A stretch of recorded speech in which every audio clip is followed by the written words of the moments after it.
زما کور پتا جنت دے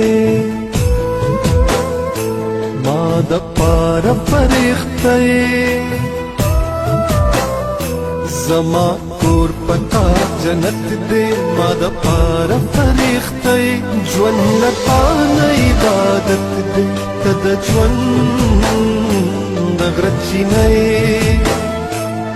تد ژوند د غرچینې مور خوږې مورې